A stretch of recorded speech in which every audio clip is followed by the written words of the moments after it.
beyond lifetimes. Blood and fires of the Phoenix. Fherreus the Lost Shield Fire.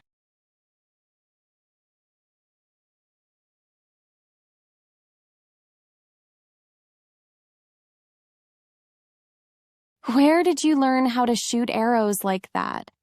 Sorry. I didn't mean to distract you. I'm Lyra. You seem new here. What's your name? He turned to face her properly this time. I'm a student and an instructor here. I don't just give my name to someone I don't trust. Lyra blinked, surprised, then amused. Well, I guess I'll have to earn it. She didn't push. Instead, she turned and walked toward the sword-fighting ground, letting the moment settle where it belonged. She picked up a blade. Shadow fencing. Controlled strikes. Clean movements. Letting rhythm steady her breathing. Then, steel met steel. He had followed. No warning. No invitation. He simply engaged. Their movements were fast, too fast for practice. Too precise for coincidence. Lyra pressed harder, testing him, forcing him back. He dodged, barely, until he was cornered near the trees. Then it happened. As he twisted out of her strike, a broken branch scraped hard across his back. Before he could recover, Lyra's sword swept in a swift, decisive arc. His weapon flew from his hand. It hit the ground and skidded away. A mistake that should never happen. He froze for half a second, then exhaled slowly. That was impressive. Where I'm from, that mistake would have killed me. You matched me! We can be really good sparring partners, don't you think? He wasn't smiling. Lyra studied him. Will I see you again here?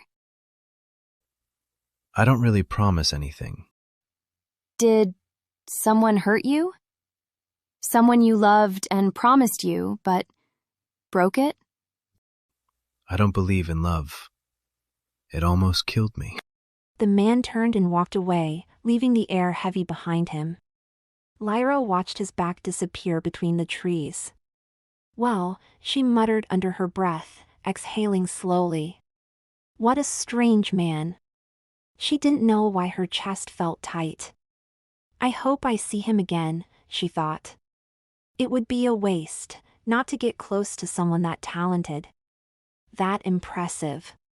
Mirafreya, don't burn him. There was a pause, like the fire was listening.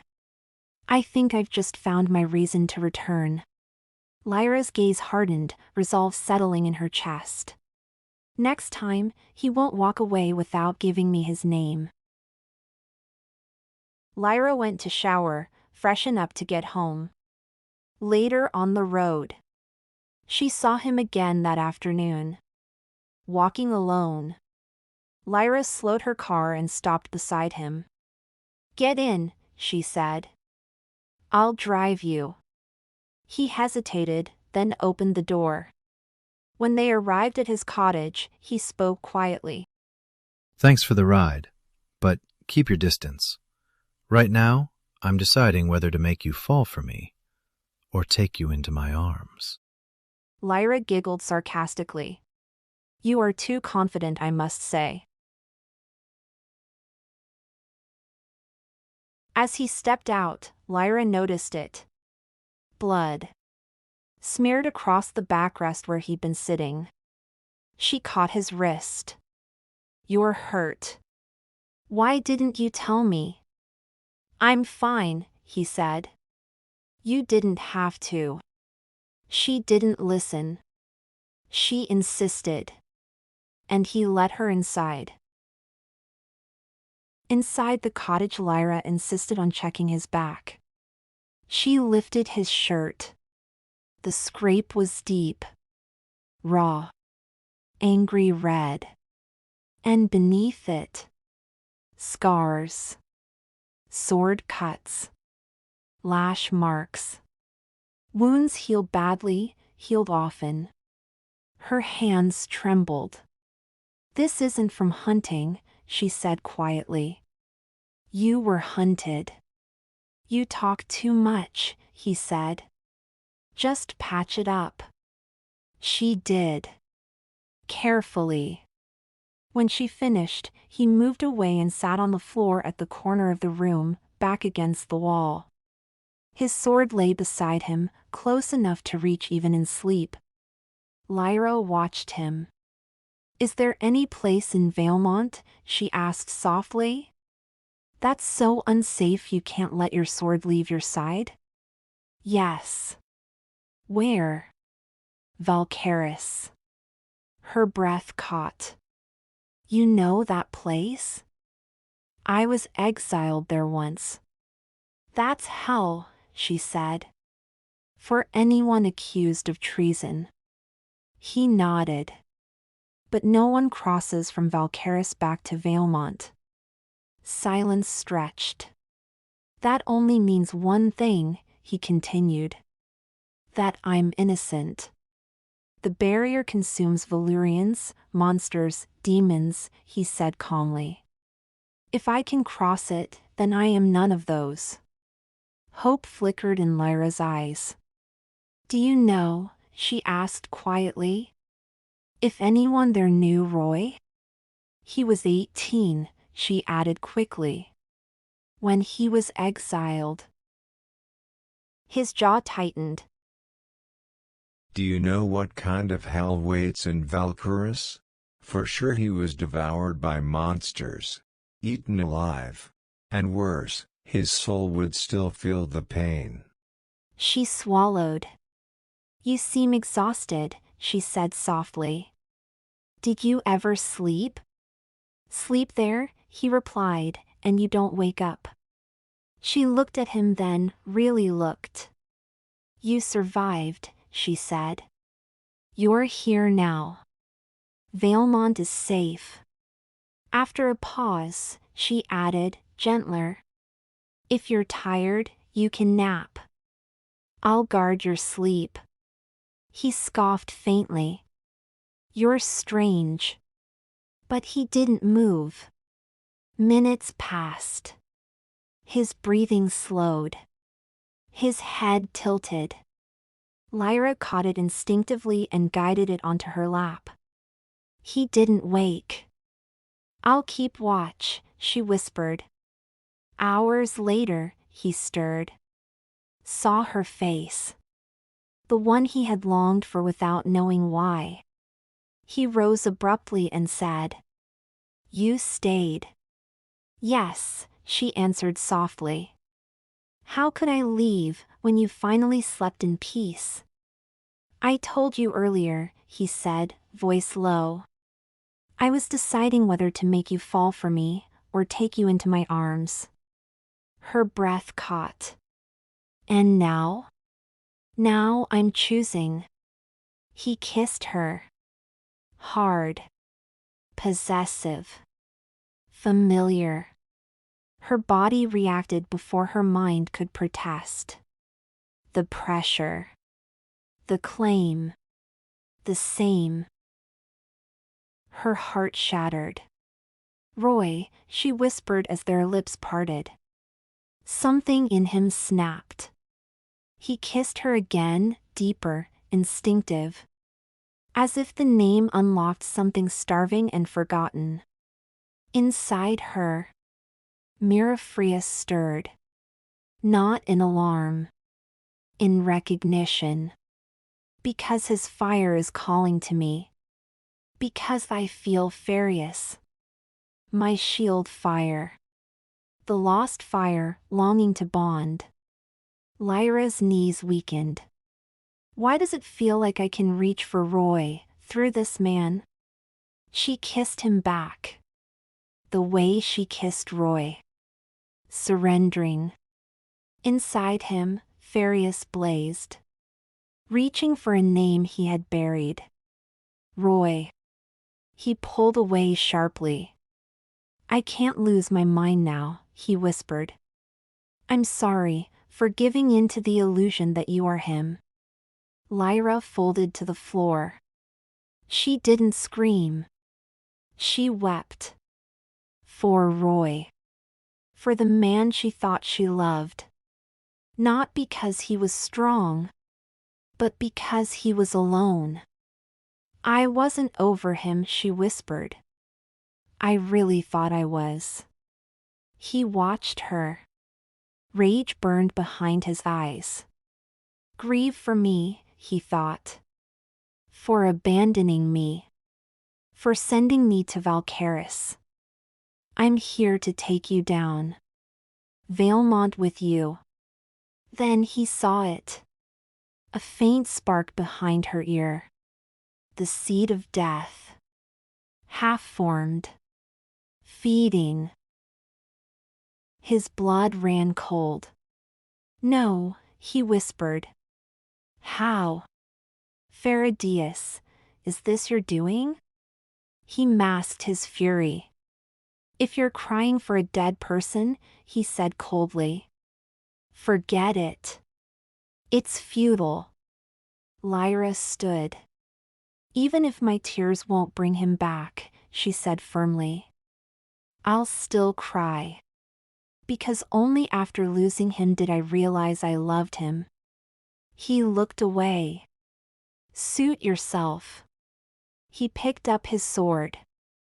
I'm really sorry about this. By the way, if you need someone to guard you while resting, I can help. I'll be waiting, she said quietly. At the archery ground. There's a place there where you can rest. I won't come. Still, she replied. I'll wait. She left. After Lyra left the cottage, he knelt alone. This is all wrong, he whispered. You can't die yet, Lyra. Not until I finish this. What he wanted to scream was simpler. Don't leave me again. Because if you do, I have no reason left to survive. Chapter 13 Part 2. Meet you at 3. The next day he remembered Lyra telling him. I'll be waiting, she said. That I can assure you. So you better show up. He wanted to go, but he never did. He doesn't trust that she would be there. Lyra stood at the archery ground anyway, day after day, the sun shifting slowly while she waited. 3 o'clock exactly. Always 3. At first, she told herself it didn't matter. Then she realized it did. Later, she understood why he never came. He didn't believe she would. He told himself she wouldn't care, not really. That someone like her wouldn't wait for someone like him. That whatever kindness she showed was nothing more than pity. And to him, pity was worse than cruelty. So when she tried again, when she found him and asked, he only said it flatly, without looking at her. Stay away. And then he disappeared from her sight again. She found him in the conservatory. Asleep. The place was quiet, glass walls filtering soft light, leaves breathing gently around him. He looked different like this, unguarded, vulnerable in a way she hadn't seen before. Lyra sat beside him carefully. Too carefully. His hand moved before his eyes opened. Steel flashed. A dagger stopped inches from her throat. It's me, she said quickly, her voice steady despite the chill racing down her spine. Lyra. His eyes focused. Recognition flickered, then vanished. He stood abruptly and turned away from her. Don't follow me. She did anyway. Talk to me, Lyra said, matching his steps. I want to help you. He kept walking. If you keep pushing people away, people who want to care, you'll really end up alone, she continued. Sad. Is that what you want? He stopped. Slowly, he turned back to her. I know you're alone, Lyra said softly. Afraid. And sad. I know you suffered in Valkyris. That name tightened his jaw. You remind me of someone I lost, she went on, her voice trembling now despite her effort to stay composed. He was sent there, against my will. His eyes darkened. I keep hoping he's still alive, she whispered. Like you. Don't, he said coldly. She looked at him, confused. Don't hope he's alive, he repeated. He's dead. Brutally. His voice sharpened with each word. For sure he died begging for you to come back. Begging for you to save him. The air left Lyra's lungs. Lyra stopped following him and said, I know, I failed him and he has the right to hate me if ever he is alive. Like you survived that hell there. The only thing I want now is to help you see that hell you survived made you stronger and now you are standing like a fire that can never be put out. Now can we be friends at least?